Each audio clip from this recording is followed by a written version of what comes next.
Hadirin jamaah Jumat rahimakumullah, bulan lalu tepatnya tanggal 24 Oktober seorang mantan hakim Mahkamah Agung ditangkap KPK di Pulau Bali karena menerima suap kasus seorang anak DPR RI yang membunuh pacarnya dan dibebaskan oleh hakim. Mantan hakim ini kemudian setelah ditangkap di Pulau Bali, rumahnya pun digeledah. Rumah yang ada di Senayan, Jakarta Pusat digeledah dan kemudian didapati uang tunai dengan berbagai pecahan mata uang yang kalau dirupiahkan sebesar 920 miliar 912 juta 303.714 rupiah. Hampir 1 triliun rupiah uang tunai di kamarnya. Dan ternyata bukan hanya uang tunai, ditemukan pula emas logam mulia seberat 51 kg emas. Kita bayangkan karung beras yang paling besar 40 kilo, ini emasnya 51 kilo. Bisa terbayang betapa banyaknya emas itu di kamar tersebut. Dan mantan hakim Mahkamah Agung ini mengakui memang dia mendapatkan berbagai macam uang dan emas itu karena berperan sebagai maklar kasus di Mahkamah Agung sejak tahun 2012 sampai 2023. Itu 24 Oktober 2024. Di penghujung Oktober ada lagi kasus 11 karyawan ASN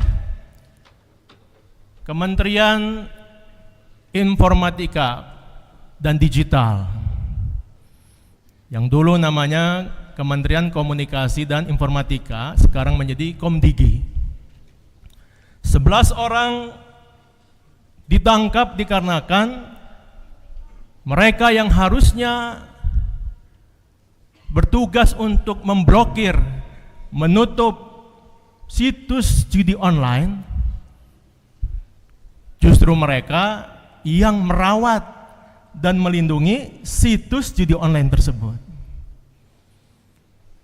5.000 situs judi online yang harusnya ditutup, 1.000 situsnya dijaga dan dipelihara, diamankan oleh mereka.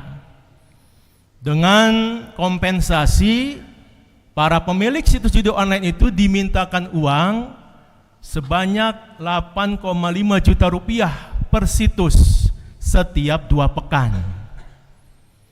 Jadi setiap 2 pekan 8,5 juta dikali 1.000 situs, mereka mendapatkan 8,5 miliar rupiah. Kabid Humas Polda Metro Jaya menyampaikan dari 15 orang yang ditangkap itu disita berbagai jenis barang bukti, yaitu uang tunai 73 miliar 723.488 rupiah. Kemudian berbagai macam handphone, laptop, logam mulia dan lain sebagainya.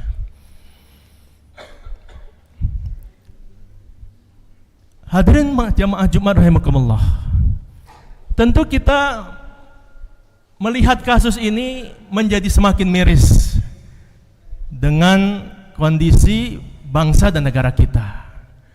Bangsa dan negara yang penduduknya mayoritas Islam, dan kemudian ada kasus-kasus seperti ini, tak ubahnya seperti fenomena gunung es yang tampak di permukaan, yang tertangkap hanya segelintir, Tetapi yang masih bebas melakukan aktivitas-aktivitas pencarian harta haram justru sangatlah banyak. Di dalam Al-Qur'anul Karim, Allah Subhanahu wa taala telah berfirman, yang pertama di surat Al-Baqarah, surat kedua ayat ke-188. A'udzubillahi minasyaitonirrajim. Wala ta'kulu amwalakum bainakum bil batil wa tudlu biha ilal hukami litakulu fariqam min amwalin nas bil itsmi wa antum ta'lamun. Yang artinya adalah, dan janganlah sebagian kamu memakan harta sebagian yang lain di antara kamu dengan jalan yang batil, dan janganlah kamu membawa urusan harta itu kepada hakim supaya kamu dapat memakan sebagian daripada harta benda orang lain itu dengan jalan berbuat dosa padahal kamu mengetahui. Ini ayat khusus. Tidak boleh kita memakan harta, mencari harta dengan jalan yang batil, dengan datang kepada hakim. Di ayatnya disebut ada hakimnya. Hakim yang menjadi perantara menghalalkan yang haram. 3 hakim sepakat, pembunuh anak DPR itu bebas. Dengan uang suap, pengacaranya sudah memberi 5 miliar di muka.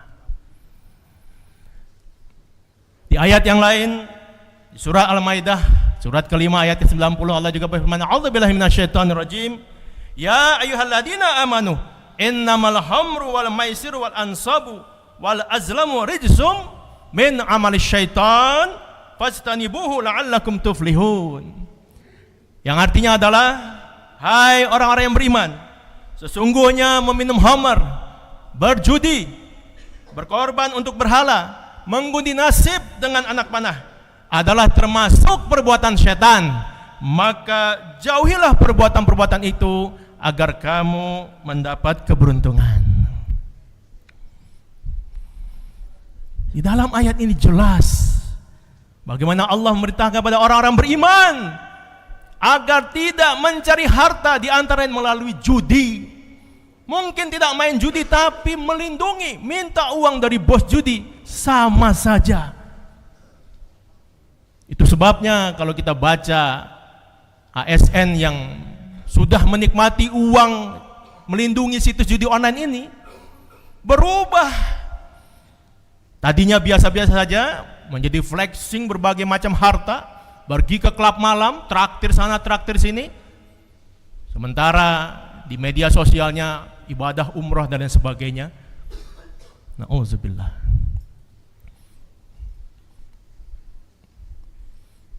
Memprihatinkan kita hadirin.